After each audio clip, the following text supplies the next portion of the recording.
Climate change is a very real and present threat. It's our everyday reality. In December of 2016, my town was hit by super-typhoon Knock 10. When the storm hit, it was disastrous. It was an overnight disaster that it displaced about 1,000 homes. It destroyed 80% of agricultural land, and it's not a one-time thing. We have typhoons that hit our town every single year, but this one was extremely bad because everyone was impacted regardless of what they did, where they came from, who they were. You know, the day after, it was just this unrelenting sunlight and no shade, no trees, and it was absolutely disastrous, and most of the houses were gone. It was just a flat expanse, which is something you would rarely see in my hometown.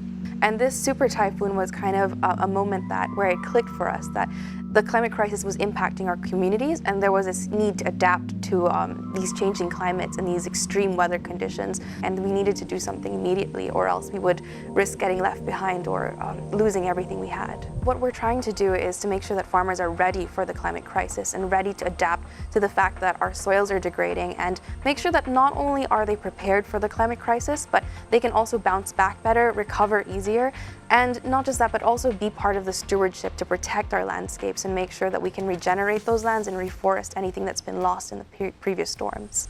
So we work with farmers, we give them cocoa trees, which is much more high value, and we help them build agroforests, teach them about regenerative farming practices and sustainable agriculture so that they can regenerate soils, know how to grow organically, and also understand the finance and entrepreneurial side of farming. So it's really helping them start off from the farm planning stage all the way to post-harvest. It's just like a very slow, long-term process of working with these communities to make sure that they understand the enormity of the climate crisis and make sure that they're prepared for it.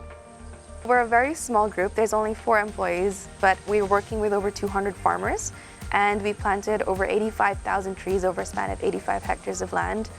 Our brand is called the Cacao Project, and our logo is basically, you can see cocoa kind of pods, all of these different colors, and it features our landscapes.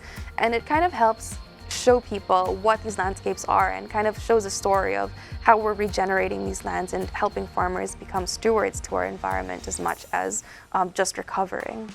Thinking innovatively doesn't have to be this cool new invention or this crazy idea that comes all at once. It can be a slow process, and it can start locally, and it actually begins with existing ideas. It's just adapting that and transitioning it into new times and these different ideas and contexts that are coming out of our rapidly changing issues today. Young people can definitely make a difference, even in communities like mine, which are very traditional, and you can actually work and have a lot more intergenerational collaboration with elders and using that old knowledge to translate for young people, because it's also our role to carry the torch of traditional knowledge and our cultures in nature preservation. Absolutely anyone can do it, but the goal is that we create this model that people can replicate throughout the country and in different parts of the world.